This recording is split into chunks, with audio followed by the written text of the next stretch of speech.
जो भगवान सूर्य को की उपासना करता है या सूर्य की आज्ञा में रहता है,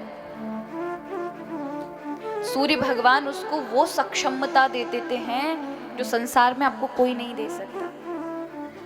आप बताएं, सूर्य भगवान ने ही तो हनुमान जी को ज्ञान दिया है, जिनके लिए हम कहते हैं ज्ञानी नाम अग्रण्यम। ज्ञानियों में जो अग्रण्य हनुमान जी कहां से बने? सूर्य भगवान ने ज्ञान दिया।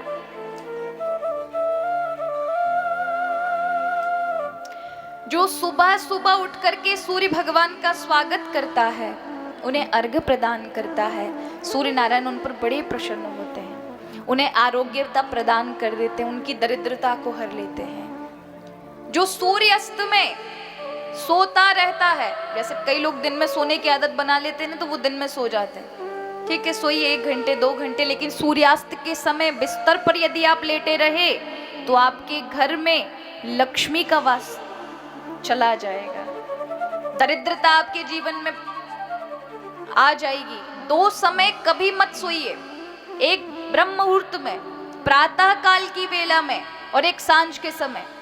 अगर ये 2 समय यदि आप सोते हैं तो व्यक्ति दरिद्र रहेगा, वो व्यक्ति बुद्धि से हीन हो जाएगा। अगर ये 6 दोष नारायण के अंदर भी पाए गए तो मां भगवती लक्ष्मी भगवान को भी छोड़ देगी। कौन कौन से 6 दोष? ये 6 दोष जिसके अंदर होते हैं उससे लक्ष्मी चली जाती है जीवन भर, अभिशाप दे करके। अगर ये 6 दोष भगवान नारायण में भी मिल जाएं तो भले ही प्राण प्रिया हैं नारायण की, उन्हें भी छोड़ देंगे, क्योंकि गुणग्राही है लक्ष्मी जी। वो 6 दोष कौन से हैं?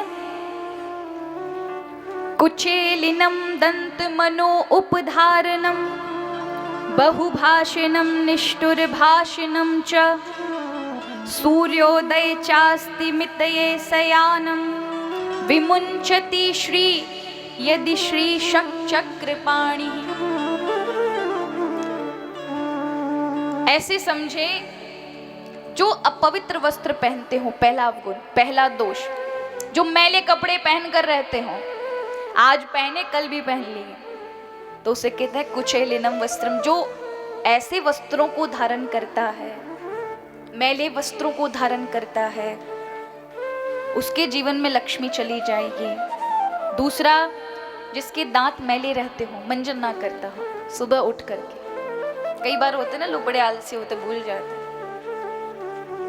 लक्ष्मी उसके यहां से भी चली जाती है। दूसरा, ज्यादा खाने वाला।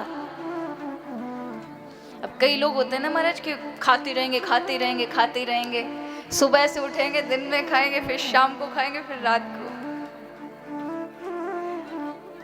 संतों ने कहा एक बार खावे योगी, योगी लोग जो होते वो एक बार खाते, 1 बार खाए योगी, 2 बार खाए भोगी, 3 बार खाए रोगी, और जो 4 बार खाए बाकी तो मृत्यु ही होगी महाराज।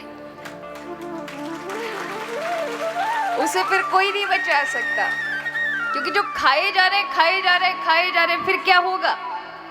फिर आपका स्वास्थ्य खराब होगा। ज्यादा खाने वाले जो अति मचा देते हैं, फिर वो जल्दी चल भी बसते हैं। हर चीज की अति नहीं होनी चाहिए, अति ही आपके जीवन में हानि पहुंचा सकती है। ना इतने आलसी बने, ना इतने जीवन में गंभीर बन जाए कि उसमें से रस ही निकल जाए। अब जैसे वीणा जो होती है, तानपुरा जो होता है, उसके तार यदि ढीले छोड़ दिए तो भी स्वर पैदा नहीं होगा, ज्यादा कस दिए तो भी नहीं होगा, बीच का रहना चाहिए महाराज, ना अति कस के ना अति ढीले। ऐसे में से ही स्वर पैदा हो सकता है। उसी प्रकार जीवन होना चाहिए, ना अति कस के कि भाई अब तो कुछ नहीं, बस त्यागी रहेंगे। ये तो वही संतों का स्वभाव है, लेकिन ना सामान्य लोगों के लिए नहीं है। इतनी भी गंभीर मत बनिए कि रस ही पैदा ना हो, और ना अति इतने आलसी बन जाइए कि फिर जीवन में से रस पैदा होने की उम्मीद ही ना बचे। तो ज्यादा ना खाएं। अब जैसे ऐसे समझें, इतना भोजन कम करना चाहिए, इतना खाना चाहिए बस। क्या आप अगर पेट पर हाथ रखें ना तो उसमें एक लचीलापन हो। कितना हो? ऐसा नहीं कि महाराज हो ही ना लचीलापन और बस भर लेते हैं। कई बार लोगों को देखा है, इतना खाते जाएंगे, जब बात आएगी ना रात्रि के भोजन की, बोले नहीं अब नहीं, बस बहुत खा लिया, अब हमारे पास बिल्कुल भी जगह नहीं है कि हम खा सके। ऐसे समझे पेट के 4 हिस्से करिए। मैं चाकू आदि से काटने की बात नहीं कर रही हूँ, ऐसे इमेजिन करिए आप बस कि 4 हिस्से, जिसमें 2 हिस्सों में हमें अन्न भरना है, 1 हिस्से में जल भरना है और 1 हिस्सा खाली छोड़ना है जिसमें प्राण शक्ति पचा सके उसे। कल भी बताया था, हवा जा सके, हवा से भरिए, वही प्राण शक्ति उस सबको पचाएगी। लेकिन हम चारों भर लेते महाराज अन्न से, तो होगा क्या? वही अन्न फिर हमारे लिए व्यवधान बन जाता है, वही पीड़ा बना देता है, वही स्वास्थ्य को ज्यादा चर्बी हो जाएगी, वही स्वास्थ्य को बिगाड़ देगा। यही से तो रोग आरंभ होते हैं। पूर्व में बुजुर्ग बड़े ध्यान पूर्वक खाते थे महाराज, हर एक चीज लिमिट से होती थी। आजकल की तरह नहीं महाराज, जो मन में आया, खासकर जो मेरी हम उम्र के युवा होते वो बाहर जा करके कई कुछ खा रहे होते 24 घंटे, और खासकर बहनों की तो महाराज 24 घंटे जिव्या चल रही होती है, कभी ये खाया कभी वो खाया। और कई मेले में पहुंच जाए तो भाई पूछो मत, क्या भाई क्या बहन टूट पड़ते हैं जहाँ कुछ भी मिल जाए।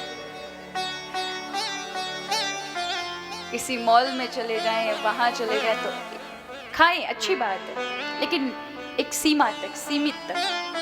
ज्यादा खाएंगे तो वही चीजें आपके लिए परेशानी बन जाएंगी। तो अत्यधिक ज्यादा भोजन ये भी एक दोष है, इससे लक्ष्मी रुष्ट होती है। दूसरा, जो गलत बोलता है, कठोर शब्द बोलता है अपने लोगों से, घर में काम करने वालों से, पड़ोसियों से, परिवार के बालकों से, घर की धर्म पत्नी से, जो कठोर वचन बोलेगा लक्ष्मी उसके घर से चली जाएगी। क्यों? क्योंकि कठोरता प्रिय नहीं है। इसलिए हमेशा प्रयास करिए अपनी वाणी में मृदुपन लेकर आए। इतना मिठास, अगर किसी को आप कुछ नहीं दे सके, कम से कम वाणी का तो मिठास दीजिए जो भगवान ने आपको दी है, उसका तो गलत उपयोग ना करें। तो पहला, ये 6 दोष हैं। पहला कौन सा?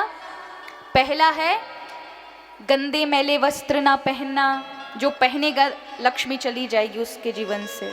दूसरा, दांत मैले नहीं रखने हैं। तीसरा, ज्यादा नहीं खाना। चौथा, कठोर नहीं बोलना है। ये अगर 6 गुण अगर आप में आ गए तो लक्ष्मी घर में वास करती हैं, लक्ष्मी जा नहीं सकती।